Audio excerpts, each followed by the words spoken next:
Ich bouw dir ein Schloss is een monoloog, eigenlijk zijn twee monologen, gespeeld door Minneke Bakker. En die speelt op de plek waar ik en vooral waar Minneke zelf vandaan komen. Het is een verhaal over het verleden, het is een verhaal over het heden en het is vooral een verhaal over de toekomst. Het is geen gedroomde toekomst, het is een heel serieuze, actuele toekomst van een streek die het heel moeilijk heeft gehad. En dat wordt in Ich bouw dir ein Schloss verbeeld en de titel is de mooiste titel die we ooit bedacht hebben. Ik ben Minneke Bakker en ik ben actrice. Actrice bij Toneelgroep Maastricht, meestal. Ich bouw dir ein Schloss. Een voorstelling over een architecte die terugkeert naar haar geboortestreek omdat ze een prachtige opdracht krijgt om haar geboortestreek een nieuwe impuls te geven. Ze wil niet terug, want ze was blij dat ze er wegging.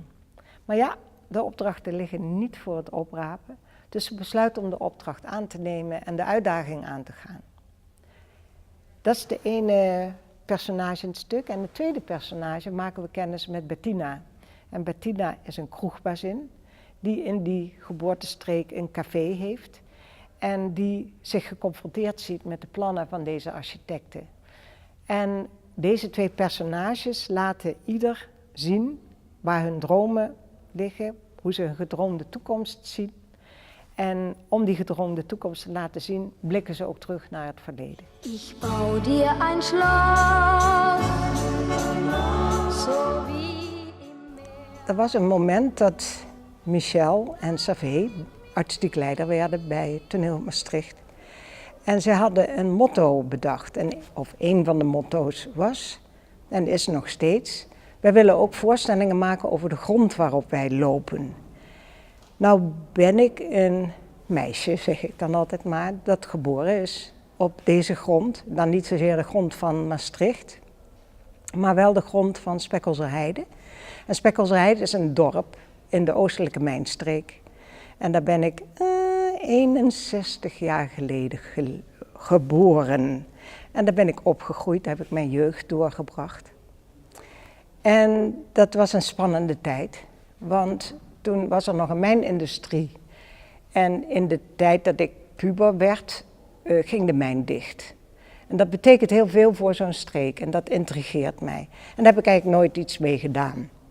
Toen een aantal jaar geleden er een plan opgevat werd om het jaar van de mijnen te vieren, of daar aandacht aan te besteden. Toen dacht ik, oh nee, ik ga wel naar die informatiebijeenkomst, want misschien kan ik daar ook iets mee. En daar viel mij iets op. Ook al eerder in de geschiedenis zijn er wel theatervoorstellingen gemaakt, prachtige voorstellingen ook over het mijnverleden. Maar dan gaat het eigenlijk altijd over de mijnwerkers. Dat is een belangrijk verhaal om te vertellen. En toen dacht ik, ja, maar er zijn natuurlijk nog meer verhalen. En misschien kan ik ook wel iets doen met mijn verhaal. En mijn verhaal heeft te maken met de andere kant. En dat bleek al op die informatiebijeenkomst van het jaar van de mijnen. Ik sprak een aantal mensen aan de bar. En toen zei ik, ja, ik ga misschien ook wel een voorstelling maken over die mijnen. Ah, zei ze, en wat gaat dat dan zijn? Ik zei, ja, dat gaat dan niet een verhaal zijn over een mijnwerker. Maar ik ben de dochter van een mijningenieur. En toen zei iemand meteen, ah, de vijand.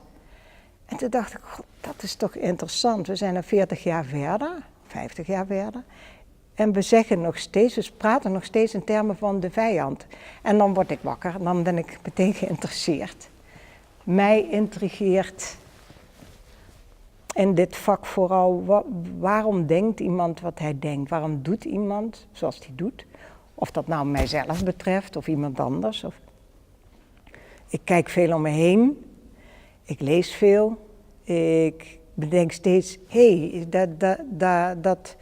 daar zit spanning of daar stel ik mij een vraag over. En vragen zijn een heel goede voedingsbodem voor ons vak, denk ik, voor theater. Vind ik een van de belangrijkste motieven om theater vanuit te maken. Ja, een vraag stellen over iets. En dat heb ik gedaan.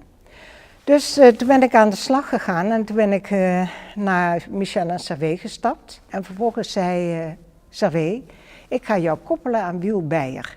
En Wiel Beijer is een journalist bij de Limburger. Die al eerder betrokken was bij een project van ons. Ook mee had geschreven aan het Jaar van de Mijnen. We hebben ooit de voorstelling De Toespraak gemaakt. Ter gelegenheid van de opening van het Jaar van de Mijnen in Heerlen. Dus toen is ik Maastricht bij betrokken geraakt. Mineke Bakker was erbij betrokken, uiteraard. En na afloop van de voorstelling heb ik met Mineke aan de bar een glas gedronken. En toen ontdekten we beiden dat wij van Spekkelse Heide komen. Allebei. Ik wist het van haar al en zij wist het dan ook van mij, want ik kende haar broer en weet ik allemaal. En toen zijn we in gesprek gekomen, toen vertelde Mineke al dat zij ooit van plan was om een eigen voorstelling te maken. En dat moest dan spelen in de streek waar zij vandaan komt. En toen heb ik al aangeboden van als je het leuk vindt, ik wil je af en toe wel helpen met informatie over de streek en dat soort dingen. Want ik heb er veel rondgelopen en veel gedaan, dus ik weet er nogal wat van. En uiteindelijk is het zo gekomen dat ik gebeld werd, omdat Servet Hermans had besloten dat Mineke en ik die voorstelling samen zouden gaan schrijven. En toen zijn we maar samen gaan schrijven.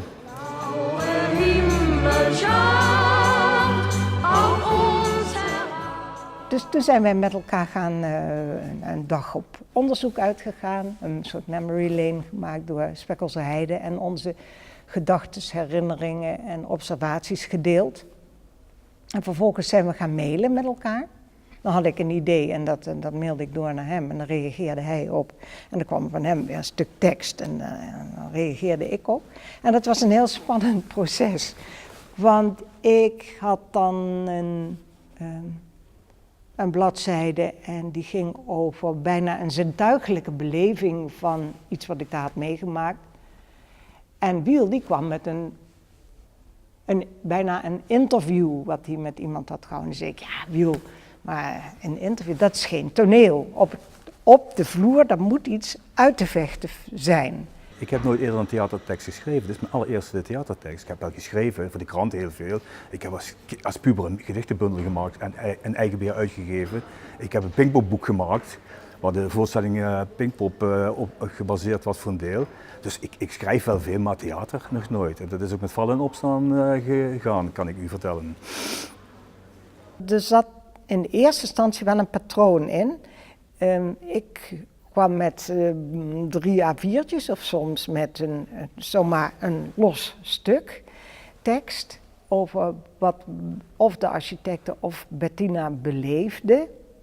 En Wiel kwam soms echt opeens met 6 pagina's met allerlei anekdotes en wederwaardigheden zijn het gewoon. Dan kreeg ik weer van Mineke op mijn donder dat ik toneeltekst moest schrijven en geen verhaal voor de krant of geen roman moest schrijven. Het moest korte zinnen zijn, het moest een beetje ritmisch zijn, een beetje poëzie moest erin zitten. En dat hebben we zo gedaan. 1,5 jaar, 2 jaar hebben we geknutseld met z'n tweeën. Langzamerhand zijn we naar elkaar toegegroeid. En ik gebruik soms iets meer stilering in de tekst. Of merk ik, aldoende bezig ook met een soort muzikaliteit en ritme in de tekst. Dat ik denk, daar kun je muzikaal ook iets mee. Terwijl hij veel meer zinnen achter elkaar schreef. En hij heeft iets van dat ritme van die tekst en die stilering overgenomen. En we hebben vervolgens ook wel moeten leren om rigoureus te schrappen in elkaars tekst. Dat vond ik een van de moeilijkste dingen. Dan kwam hij met tekst en dacht ik, het is te lang, het is te veel. Of allemaal overbodige details die het verhaal niet per se dramatisch sterker maken. Maar die allemaal zijwegen zijn interessant om te lezen, maar niet op de vloer. En dan moest ik daar met mijn pen doorheen, maar ja, dat was fantastisch. Wiel die had er helemaal niet mee. En die zei, oh ja, oké. En dan ging hij weer met het rode potlood door mijn tekst heen.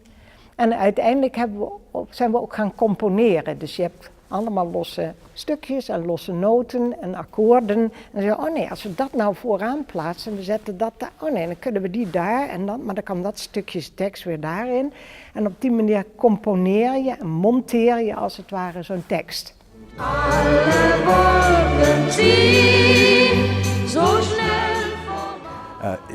Ik ben zoon van een mijnwerker, dus ik heb de mijnen en de sluiting van de mijnen van heel nabij meegemaakt. In 1974 sluit de laatste mijn, in 1977 word ik journalist. En dat is net het moment dat de hele streek, de oostelijke mijnstreek, op zijn kont ligt.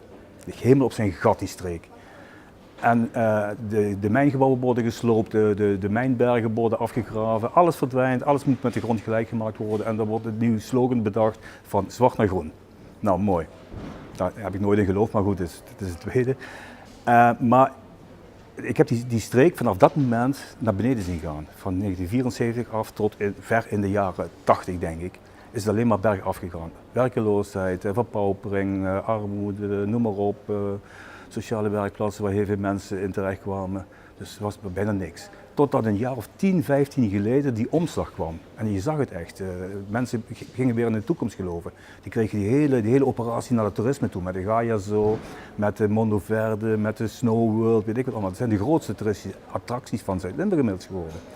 Dus dan zie je iets veranderen. En dan komt er nog een IBA overheen, een internationale bouwausstelling, die de streek op de schop wil nemen en die gemeenten en bedrijven motiveren om dat te gaan doen. En dan zie je plotseling dat er iets gebeurt in die streek waarvan je denkt, yes, en nu zijn we er, bijna. En daar gaan we nou naartoe, met die mooie finale van de Oostelijke Mijnstreek die tegenwoordig Parkstad Limburg heet. Ik wil het hebben over het nu, want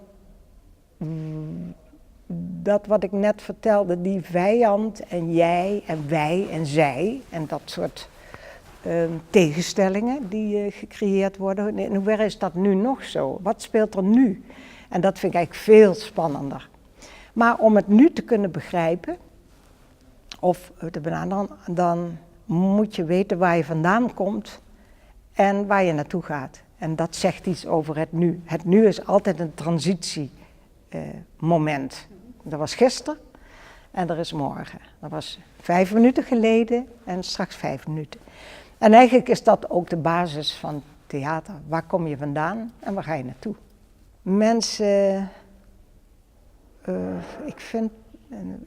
het valt me op dat er vaak wordt gezegd, ja, mensen verlangen maar naar vroeger, hè, omdat het dan beter was.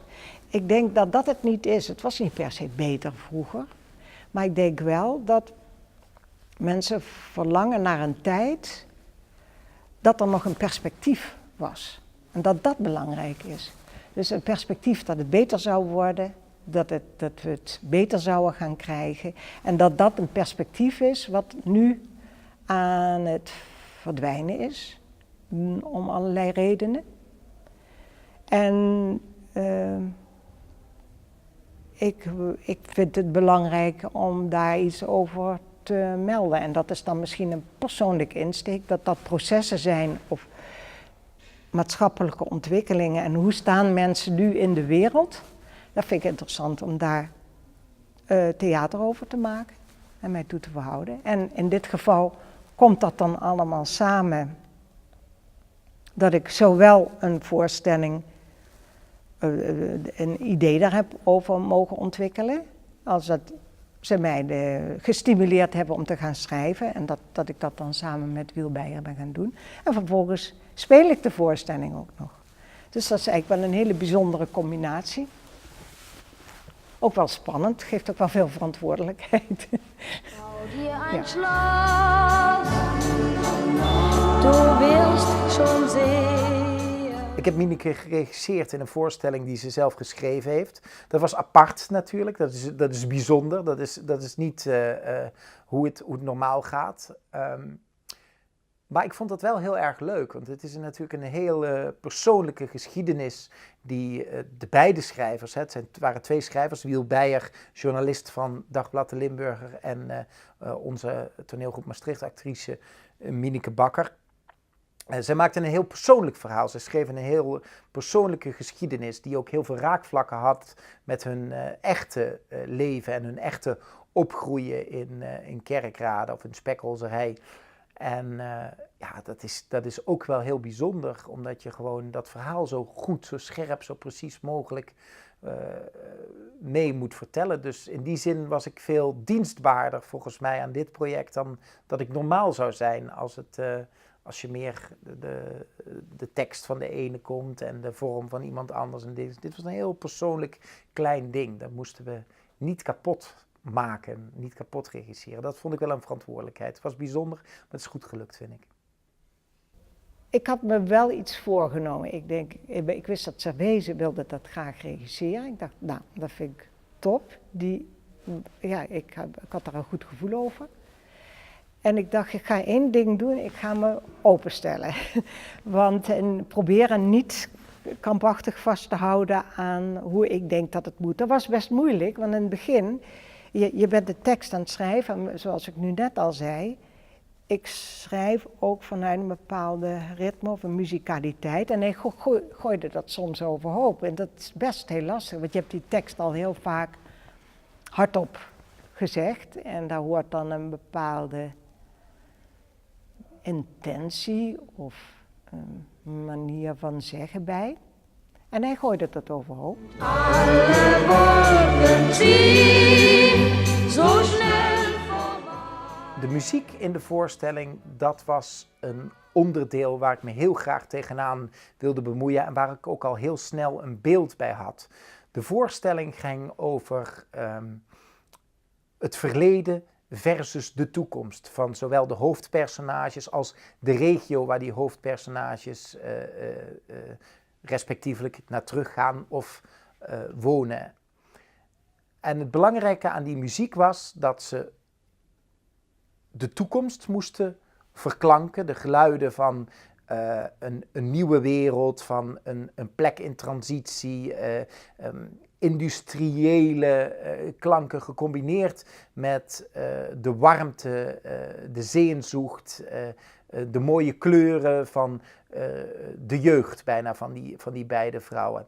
In Gent heb ik een muzikant, een producer gevonden die zowel een blaasmuzikant was als een producer voor obscure Vlaamse muziekbands.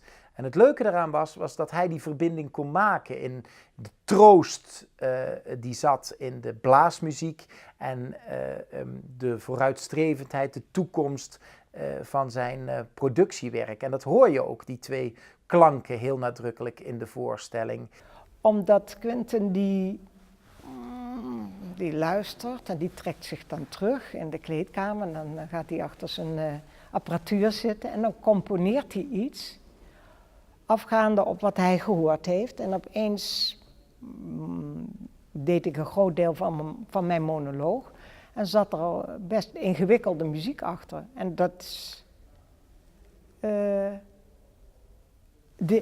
op enig moment dacht ik, dit tilt het. Dit tilt mijn verhaal. En op een ander moment dacht ik, ga weg met die muziek, het zit in de weg. Nog afgezien van het feit dat een monoloog van 1 uur en 20 minuten uit je hoofd leren, doe ik niet zo gemakkelijk. Er zijn acteurs die lezen tekst en die lezen hem 3 keer door en die kunnen hem zomaar reproduceren. Dat lukt mij niet. Ik moet daar echt hard voor werken. Bau dir ein Schloss, du willst schon sehen. Het begon al met de eerste repetitie was ik al zenuwachtig, de eerste doorloop. Toen zat ik erbij, ik heb mijn vrouw meegenomen en ik denk, oh jee, nu gaat het gebeuren. Hè, en ik was heel zenuwachtig en er waren allerlei mensen bij die ook die doorloop mochten zien. En die kwamen na afloop met hun reacties en die waren zo positief. Ik viel bijna op mijn stoel af, ik denk, wat overkomt me nu? Dus we hebben blijkbaar iets goeds gedaan. Mensen voelden zich door deze Ich bau dir ein Schloss veel persoonlijker geraakt vaak dan bij andere voorstellingen die ze vaak ook heel mooi vonden. En ik denk dat het komt omdat het publiek behoefte had om heel persoonlijk aangesproken te worden. Dat ze zich heel erg herkenden in de problematieken. Dat ze zich heel erg herkenden zelfs bijvoorbeeld letterlijk in de figuren. Die mevrouw Josefientje met het lipstift, die heb ik echt gekend. Die heb ik echt zien lopen. Oh, die slager waar zij over spreekt, die ken ik. Want dat ook. En dat is eigenlijk wel iets wat ik niet had verwacht of waar ik nooit bij stil had gestaan. Hoe dichtbij het komt dat mensen de figuren waarover gesproken wordt ook echt bijna lijfelijk kenden, herkenden. En niet alleen mensen die van Spijkelse Heide komen, nee, dat waren mensen van Scharelsberg, van Brunsum, van Heerleheide, van Hoensbroek. En die hadden allemaal zoiets van, ja, dat speelt bij ons ook, ja, dat herken ik, die Akerstraat Noord in Hoensbroek, of de Rumpenerstraat in Brunsum, allemaal hetzelfde, het is één pot nat. We hebben allemaal dezelfde problemen, we hebben allemaal dezelfde verpaupering meegemaakt, we komen allemaal uit hetzelfde diepe dal en we gaan allemaal weer naar een betere toekomst toe. En dat heeft mensen geraakt op de een of andere manier. Daar hebben wij ja, toch iets leuks gedaan, Mieneke en ik.